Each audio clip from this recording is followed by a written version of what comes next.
નેત્રંગ તાલુકાની અંદર કોંગ્રેસના આગેવાન અને ડેડિયાપાડાના ધારાસભ્ય ચૈતર વસાવાએ આવેદન ફૂલવાડી મુકામે જે જેટકો કંપની દ્વારા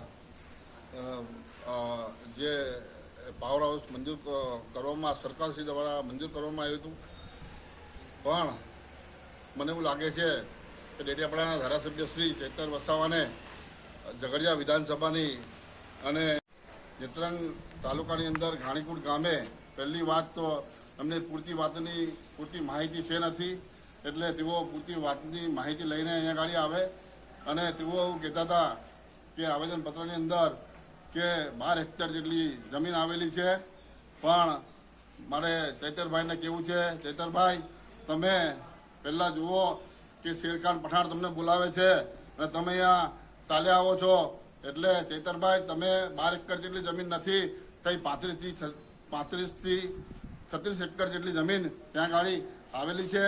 એટલે ત્યાંના પરિસ્થિતિ એવી છે કે ત્યાંના આદિવાસી લોકો જમીન છે એમની પાસે, પણ વર્ષોથી એમની પાસે જમીન છે, પણ લાઇટનો પાવર 25 થી 30 ગામના લોકોને લાઇટ પૂરતી મળી રહેતી નથી. એટલે એ વિસ્તારની અંદર બહુ ઘણા સમયથી તકલીફ હતી. જમીન છે તો એમની વારંવાર ઉનાળાની અંદર એમને પાવર પૂરો મળતો નહોતો.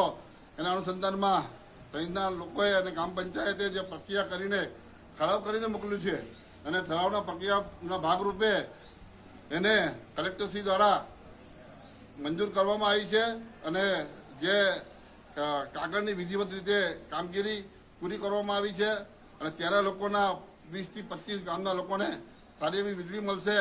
અને વીજળીના ભાગરૂપે તાલુકા પંચાયત દ્વારા અમે અહીંયા ટ્રાઇબલની અંદરથી બોર્ડની બી સુવિધા ઉપલબ્ધ કરવામાં આવે છે.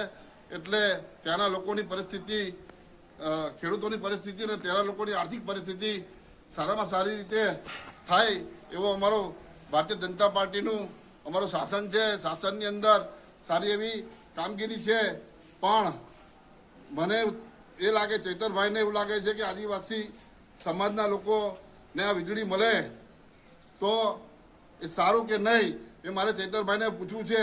એટલા માટે હું કહેવા માગું છું, ચૈતરભાઈ, ઝઘડિયા વિધાનસભાની અંદર આવતા પહેલાં તમને જ્યારે દેખાય તો કોલસો દેખાય, તમને સિલિકા દેખાય, ખાંડ દેખાય, બરાબર? તો મારે તમને એવું કહેવું છે, આ વીજળી આ કોને મળે છે? વીજળી કોઈ બહારના લોકોને મળવાની છે, એના સ્થાનિક આદિવાસી લોકોને મળવાની છે. એટલા માટે હું ચૈતરભાઈને ખાસ કહેવા માગું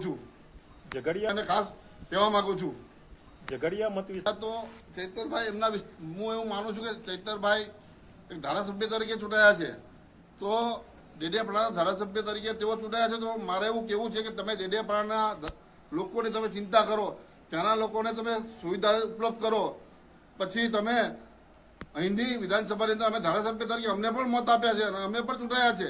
એટલે ચૈતરભાઈ તમે એની ચિંતા ના કરતા તમે તમારા મત વિસ્તારની અંદર તમારા લોકોની ચિંતા કરો. એના અમે ધારાસભ્ય તરીકે અને અમારા તાલુકા પંચાયતનો આખું બોર્ડ અને સમગ્ર ભારતીય જનતા પાર્ટીનો પરિવાર છે. એટલે મહેરબાની કરીને ચૈતરભાઈ તમે તમારા ડેડિયાપાડા વિસ્તારની ચિંતા કરો, એવું મારું માનવું છે.